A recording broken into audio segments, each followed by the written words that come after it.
Hello, welcome to in my channel K&M educators class. तो आज हम करने वाले हैं इलेक्ट्रिसिटी चैप्टर के। आपका क्लास 10th में जो इलेक्ट्रिसिटी चैप्टर है उसके सभी फॉर्मूले करेंगे अच्छे से। तो देखते हैं हम।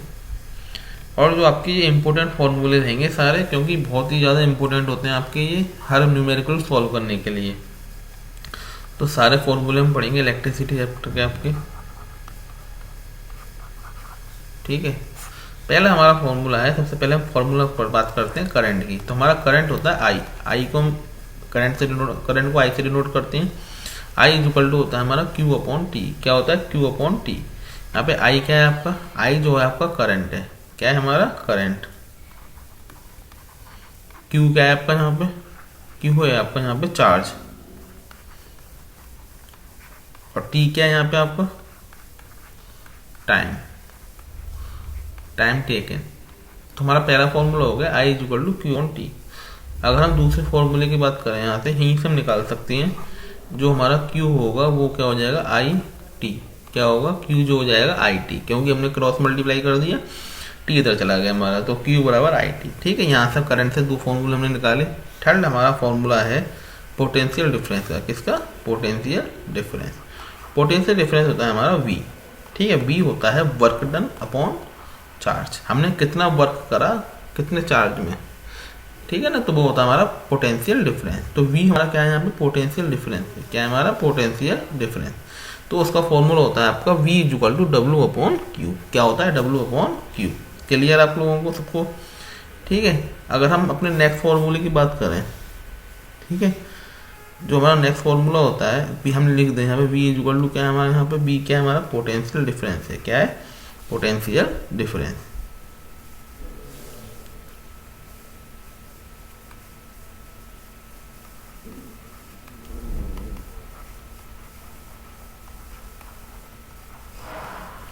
ठीक है, वी की जो वैल्यू हमारी वो किसकी? पोटेंशियल डिफरेंस की वैल्यू है हमारी ये। ठीक है, तो वी बराबर क्या होगा हमारा? W upon Q.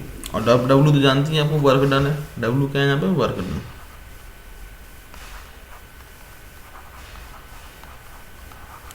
क्लियर? अगर हम डब्ल्यू के यहाँ से डब्ल्यू का फॉर्मूला निकालें, वर्क डन का फॉर्मूला निकालें हम, तो क्या हो जाएगा? We Q. क्या हो जाएगा? We Q. क्लियर? अगर हम वर्क डन की बात करें तो वो फॉर्मूला हो जाएगा हमारा वी क्यू। ठीक है, क्योंकि हमारा क्रॉस मल्टीप्लाई हो गया। ठीक है, हम नेक्स्ट फॉर्मूले की बात करें हम,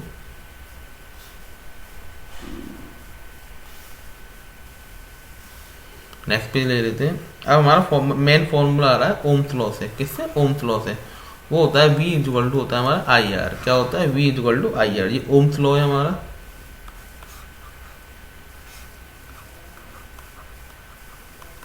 ओम्स लॉ। ठीक है, ये ओम्स लॉ का फॉर्मूला है आपका। जो पे आर जो है यहाँ पे आर है बच्चों, वो है रेजिस्टेंस। क्या है? रेजिस्टेंस। ठीक है, अगर हम बात करें यहाँ से फॉर्मूला बना लें, और हमारे यहाँ से आई का फॉर्मूला यहाँ से बनाएं तो क्या हो जाएगा? वो वी अपॉन आर हो जाएगा। और यहाँ से अगर रेजिस्टेंस का फॉर्मूला लगाएं तो वो क्या हो जाएगा हमारा? वी अपॉन आई हो जाएगा। तो तीन फॉर्मूले यहाँ से बन सकते हैं हमारे। I is equal to V upon R और R is equal to V upon I. Clear सबको ये बात? ठीक है, अगर हम बात करें अपना नेक्स्ट जो हमारी बात है कि हम अगर ये बात करें, जो हमारी रेजिस्टेंस होता है वो एक प्रोपोर्शनल होता है किसके? लेंथ के। और रेजिस्टेंस होता है इनवर्सली प्रोपोर्शनल होता है एरिया ऑफ क्रॉस सेक्शन के। ये सारी रिलेटेड बातें जो हमारी चैप्टर से रिलेटेड बातें हैं, कि जिसमें हमारा जो रेजिस्टेंस होता है वो प्रोपोर्शनल होता है लेंथ के। और रेजिस्टेंस और हमारा देखो, जो आपकी रेजिस्टेंस है, जो आपका किसी भी वायर का रेजिस्टेंस है, वो तीन चीज़ों पे डिपेंड करता है। ठीक है ना, एक तो आपकी लेंथ ऑफ द वायर, दूसरा एरिया ऑफ क्रॉस सेक्शन, तीसरा मटेरियल कौन सा यूज कर रहे हो वायर का। रेजिस्टेंस मतलब क्या होता है? एक तरह से हम रेजिस्टेंस को हिंदी में बोलते हैं रुकावट। क्या बोलते हैं? रुकावट। या शुद्ध हिंदी में अगर बात करें रेजिस्टेंस को प्रतिरोध बोला जाता है। क्या बोला जाता है? प्रतिरोध। अब किसी चीज में कोई रेजिस्टेंस अगर आ रहा है तो वो तीन चार चीजों पर डिपेंड करेगा। अगर वायर की लेंथ लंबी होगी, ज्यादा होगी, तो रेजिस्टेंस ज्यादा होगा। ऑब्वियसली बात है, आपने एक छोटे सा वायर का टुकड़ा लिया, उसको उसमें आपको करंट पास करना है। ठीक है, तो रेजिस्टेंस ज्यादा होगा उसमें। अगर वायर में लेंथ ज्यादा होगी तो उसका जो रेजिस्टेंस है वो ऑब्वियसली क्या हो जाएगा? ज्यादा हो जाएगा। ज्यादा वायर पे ज्यादा होगा। ठीक है, तो इसलिए जो हमारा रेजिस्टेंस होता है प्रोपोर्शनल होता है किसके बच्चों, लेंथ के प्रोपोर्शनल होता है। किसके, लेंथ के प्रोपोर्शनल इसलिए होता है क्योंकि वो हमारा रेजिस्टेंस जो है लेंथ पर डिपेंड होता है। ठीक है, तो प्रोपोर्शनल का मतलब ही ये होता है बच्चों कि अगर कोई चीज़ एक ज़्यादा है तो दूसरी चीज़ भी ऑब्वियसली क्या होगी, ज़्यादा होगी। ठीक है, इसलिए जो रेजिस्टेंस को बोला जाता है प्रोपोर्शनल बोला जाता है लेंथ के। तो लेंथ अगर बढ़ेगी तो रेजिस्टेंस भी ऑब्वियसली क्या हो जाएगा, बढ़ जाएगा। मगर रेजिस्टेंस जो है इनवर्सली प्रोपोर्शनल होता है 1/a के। ए यहाँ पर है area of cross section, area of cross section A है यहाँ पे, एरिया ऑफ क्रॉस सेक्शन। ठीक है, तो जो रेजिस्टेंस है वो इनवर्सली प्रोपोर्शनल होता है area of cross section. Proportional में क्या होता है, अगर एक चीज बढ़ रही है तो दूसरी चीज भी ऑब्वियसली बढ़ेगी। पर इनवर्सली प्रोपोर्शनल में क्या होता है, अगर एक चीज बढ़ रही है तो दूसरी चीज क्या होगी, अगर एक चीज इंक्रीज हो रही है दूसरी चीज होगी डिक्रीज। ठीक है, अब हमारा एरिया ऑफ क्रॉस सेक्शन बढ़ेगा तो रेजिस्टेंस क्या होगा, डिक्रीज होगा। सपोज करिए एरिया ऑफ क्रॉस सेक्शन मतलब ये है, एक वायर आपने लिया, पतला सा कोई वायर लिया। ठीक है, अब पतला सा हमने वायर लिया तो उसमें जो हमारा फ्लो है, फ्लो ऑफ करंट है, वो जल्दी होगा या देर में होगा, कंपैरिजन ऑफ एक मोटे वायर में। ठीक है, तो वो जो मोटे वायर में हमारा करंट फ्लो होगा वो आसानी से हो जाएगा। तो जो मोटा वायर है हमारा, तो उसका जो एरिया ऑफ क्रॉस सेक्शन ज्यादा है, क्या है हमारा, ज्यादा है, तो इसलिए यहाँ पे रेजिस्टेंस क्या हुआ, कम हुआ। क्लियर, तो एरिया ऑफ क्रॉस सेक्शन मतलब क्या हो गया हमारा, कि हमारा एरिया ऑफ क्रॉस सेक्शन ज्यादा है तो रेजिस्टेंस क्या होता है, कम होगा। अगर हमारा लेंथ ज़्यादा है तो रेजिस्टेंस ज़्यादा होगा, लेंथ कम है रेजिस्टेंस कम होगा। Area of cross section increase होगा तो रेजिस्टेंस क्या होगा, डिक्रीज होगा। और area of cross section decrease होगा तो रेजिस्टेंस क्या होगा, इंक्रीज होगा। क्लियर हो गई। तो प्रोपोर्शनल और इनवर्सली प्रोपोर्शनल में यही डिफरेंस होता है। प्रोपोर्शनल में अगर एक चीज़ बढ़ रही है तो दूसरी चीज़ भी ऑब्वियसली बढ़ेगी, और इनवर्सली प्रोपोर्शनल का मतलब होता है अगर एक चीज़ डिक्रीज हो रही है, एक चीज इंक्रीज हो रही है तो दूसरी चीज उसके अपोजिट में रहेगी। क्लियर हो गई ये बात, आपको समझ में आ गया कि रेजिस्टेंस लेंथ पर क्यों प्रोपोर्शनल होता है और एरिया ऑफ क्रॉस सेक्शन के क्यों इनवर्सली प्रोपोर्शनल होता है। ठीक है, अगर हम बात करें, अब इन दोनों को कंबाइन कर दें जब हम इन दोनों को, तो क्या हो जाएगा, रेजिस्टेंस प्रोपोर्शनल हो जाएगा L/A के। ठीक है, अब इसलिए हमने, अब आपको याद होगा जब प्रोपोर्शनल का साइन हटाते हैं तो कोई एक हम कांस्टेंट वैल्यू लेते हैं। तो यहाँ पे जो कांस्टेंट वैल्यू होती है वो हमारी क्या होती है, रो। क्या होती है, रो, जिससे हम बोलते हैं रेजिस्टिविटी। क्या बोलते हैं, रेजिस्टिविटी। ठीक है,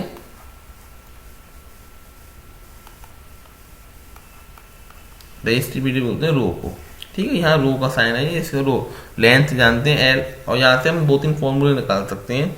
तो ये हमारा बहुत ही इंपॉर्टेंट फॉर्मूला है। ठीक है ना, रेजिस्टेंस आपका इन प्रोपोर्शनल होता है लेंथ के, इनवर्सली प्रोपोर्शनल होता है एरिया ऑफ क्रॉस सेक्शन के। दोनों को कंबाइन कर दिए तो रेजिस्टेंस प्रोपोर्शनल आ गया L/A के, और हमने रेजिस्टेंस को प्रोपोर्शनल साइन हटा के ले लिए रो। रो जो है रेजिस्टिविटी है।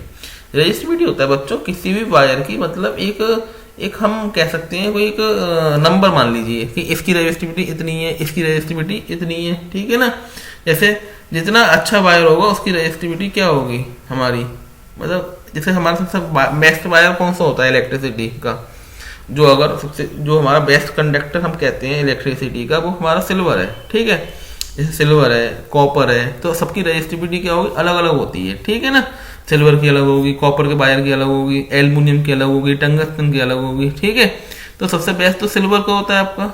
ठीक है, सबसे बेस्ट किसका होता है, सिल्वर का। ठीक है, उसके बाद कॉपर का, उसके बाद एल्युमिनियम का। ठीक है, हम जो अपने घरों में यूज करते हैं मोस्टली किसका यूज करते हैं, कॉपर और एल्युमिनियम, क्योंकि सिल्वर का तो हम यूज कर नहीं सकते हैं क्योंकि बहुत महंगा पड़ेगा, बहुत कॉस्टली पड़ जाएगा। अगर हम वायर यूज भी कर लेंगे सिल्वर का तो बहुत कॉस्टली पड़ता है, उसकी मतलब उसमें रेजिस्टेंस बहुत ही क्या होता है, कम होता है। ठीक है ना, क्या होता है, कम होता है। ठीक है, मगर वो बहुत कॉस्टली पड़ेगा आपके लिए, तो हम किसका यूज करते हैं, मोस्टली कॉपर और एल्युमिनियम का। बेस्ट तो कॉपर का होता है, एल्युमिनियम का भी मतलब थोड़ा जो वायर जो होता है वो जल्दी पिघल सा जाता है गर्मी वगैरह में बहुत ज्यादा, उसके तो बल्ब वगैरह खराब हो जाते हैं, पर कॉपर का बेस्ट होता है। तो समझ में आ गया, तो एक फॉर्मूला बन गया यहाँ से, resistance is equal to rho L/A। अगर हम यहाँ से फॉर्मूला और बनाना चाहें, देखिए मैं बना के दिखाता हूँ आपको। तो रेजिस्टेंस का हमारा जो 8th फॉर्मूला था क्या था, रो L/A। और यहाँ से A का फॉर्मूला आ जाए, मतलब तो जैसे R को हम किधर ले जाएं, A के साइड ले जाएं तो क्या हो जाएगा, रो L, और एरिया का अगर फॉर्मूला बना दें तो रो एल अपॉन आर, तो ये एक फॉर्मूला और बन गया हमारा A is equal to rho L upon R. ठीक है, अगर यहीं से अगर बात करें एक और अगर हमें निकालना हो रो का फॉर्मूला निकालना हो तो रो का फॉर्मूला क्या हो जाएगा हमारा आर ए अपॉन एल, क्या हो जाएगा आर ए अपॉन एल। तो हम एक फॉर्मूले से बहुत सारे फॉर्मूले बना सकते हैं, जिसकी हमें नीड होती है हम उसी को यूज करते हैं। ठीक है, लेंथ का भी निकल सकता है आपका, जो लेंथ होगी वो क्या होगी आर ए अपॉन रो। ठीक है, आर ए अपॉन रो। तो यहां से हम बहुत सारे फॉर्मूले बना सकते हैं, कोई प्रॉब्लम वाली बात ही नहीं है। ठीक है ना, area is equal to R A upon R L upon rho, rho is equal to R A upon L और L is equal to R A upon rho. याद करने की जरूरत नहीं, आपको याद किसका करना है, पहला R is equal to rho L upon A, यहीं से बने तीनों, ये वाला भी और ये वाला भी। आपको ये रटने की जरूरत नहीं है, आपको अगर मैथमेटिकल ऑपरेशन सॉल्व करने आते हैं आसानी से तो आप ये बहुत आसानी से बना सकते हैं, आप बहुत सारे फॉर्मूले बना सकते हैं। ठीक है ना, नेक्स्ट अगर बात करें फॉर्मूला हमारा जो मेन फॉर्मूला है हमारा, हम बात करते हैं जब हमारी सीरीज में लगी हो, क्या लगी हो हमारे रेजिस्टेंस जो है सीरीज में लगी हो, तो हमारा फॉर्मूला होता है हमारा जैसे तीन रेजिस्टेंस है तो R1 plus R2 plus R3 dash dash dash चलते जाएंगे जितने भी दे रखे हो। ठीक है ना, इसी तरीके से हमारा इंपॉर्टेंट फॉर्मूला है अगर हमारा रेजिस्टेंस पैरेलल लगाओ, पैरेलल 1/R1 प्लस उसका होगा 1/R2 प्लस 1/R3। जब इसके न्यूमेरिकल को सॉल्व कराऊंगा तो आपको ये सब चीजें समझ में आएंगी। ठीक है, तो रेजिस्टेंस अगर सीरीज, आपको याद रखना है रेजिस्टेंस अगर सीरीज में हो तो आपका जो रेजिस्टेंस है डायरेक्टली जुड़ जाते हैं R1 plus R2 plus R3। मान के चलिए दो रेजिस्टेंस दे रखे हैं आपके। ठीक है, जैसे मान लो R दे रखा है, फर्स्ट R1 दे रखा है 3 ओम, जो रेजिस्टेंस की ऐसा यूनिट होती है क्या होती है ओम होती है, और R2 दे रखा है मान के चलिए 5 ओम।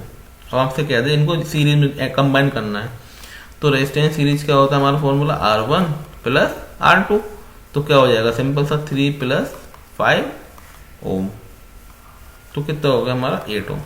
यहीं पे बोल दे आपसे कि आपको इसको पैरेलल करना है, तो फॉर्मूला कौन सा लगेगा 1/R P is equal to 1/R1 plus 1/R2, तो क्या हो जाएगा 1/3 प्लस 1/5।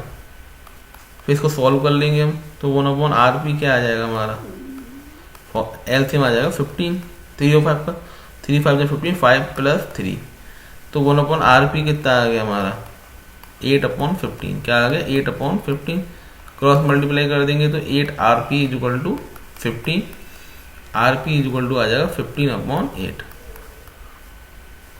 तो रेजिस्टेंस हमारा आ गया 15/8 आ गया। चलिए इस तरह सॉल्व करते हैं। ठीक है, समझ में आ गई आपके बात। तो यहाँ से आपको एक चीज दिखाई दी कि दो रेजिस्टेंस को जब हम जोड़ रहे थे सीरीज में तो जो ओवरऑल रेजिस्टेंस क्या हुआ ज्यादा हो गया, क्या हो गया ज्यादा हो गया 8 ओम हो गया इंडिविजुअल रेजिस्टेंस से। किससे इंडिविजुअल रेजिस्टेंस से ज्यादा हो गया। पहले इंडिविजुअल रेजिस्टेंस क्या था हमारा 3 और 5, और जो हमारा कंबाइन होकर रेजिस्टेंस आया कितना आया 8 ओम। तो यहाँ से आपने एक चीज देखी होगी जो नेक्स्ट हमारा जो आया है रेजिस्टेंस वो क्या आया है इंडिविजुअल रेजिस्टेंस से ज्यादा आया है, ओब्वियसली ज्यादा आया है। ठीक है, अब ज्यादा आया है तो यहाँ से हम एक चीज कह सकते हैं कि आपका जो रेजिस्टेंस है आपका वो इंडिविजुअल रेजिस्टेंस से हमेशा क्या होगा ज्यादा होगा। आपका जो रेजिस्टेंस है वो क्या होगा इंडिविजुअल रेजिस्टेंस से हमेशा क्या होगा ज्यादा होगा, किसमें सीरीज में। ठीक है, कभी कभी ऑब्जेक्टिव भी आ जाता है कि रेजिस्टेंस जो होगा ओवरऑल रेजिस्टेंस जो होगा आपका वो सीरीज में ज्यादा आएगा या पैरेलल ज्यादा आएगा। तो आपको याद रखना है सीरीज में हमेशा जो ओवरऑल रेजिस्टेंस होगा वो इंडिविजुअल रेजिस्टेंस से ज्यादा ही होगा, बट पैरेलल में आपका जो ओवरऑल रेजिस्टेंस होगा वो इंडिविजुअल रेजिस्टेंस से कम होगा। ठीक है ना, जैसे आपके 3 थे और 8 थे, आपका जो रेजिस्टेंस कितना है 15/8। अब 15/8 को सॉल्व भी करोगे तो 2 से कम आएगी वैल्यू, क्योंकि 8 2 जा क्या होता है आपका 16, और 16 है नहीं 15 है, तो 1 पॉइंट कुछ 9 का आएगी, तो वो क्या आएगा हमारा कम आ गया। वो क्या हुआ कम हुआ किससे इंडिविजुअल रेजिस्टेंस से। तो आपको याद रखनी है ये बात, सीरीज में ओवरऑल रेजिस्टेंस ऑलवेज क्या होगा increase than the individual resistance, but the in the parallel overall resistance is the decrease in the individual resistance. That it आपको गॉट इट, समझ में आ गई बात। ठीक है, नेक्स्ट अगर हम बात करें फॉर्मूले के अपने, नेक्स्ट हमारा फॉर्मूला होता है पावर का। पावर से रिलेटेड फॉर्मूला है P is equal to VI, P is equal to VI। ठीक है, बहुत इंपॉर्टेंट फॉर्मूला पावर का। पावर क्या है? पावर एक शक्ति, एक पावर, हमारे अंदर कितनी पावर है। पावर हम किससे डिनोट करते हैं? Potential difference of current. ठीक है, अब यहाँ से हमारे 3-4 फॉर्मूले बनते हैं, क्योंकि आप जानते हैं V इक्वल टू क्या होता है हमारा आई आर। क्या होता है? I R. अगर पुट कर दें V इक्वल टू यहाँ पे आई आर, तो क्या हो जाएगा? आई तो पहली सही है, तो 2i हो जाएंगे, तो 2i हो जाएंगे, तो आई स्क्वायर आर। तो एक फॉर्मूला बन गया पावर का, आई स्क्वायर आर। अगर यहाँ पे आई बराबर पुट कर दें, आई बराबर क्या होता है जानते हैं आप लोग?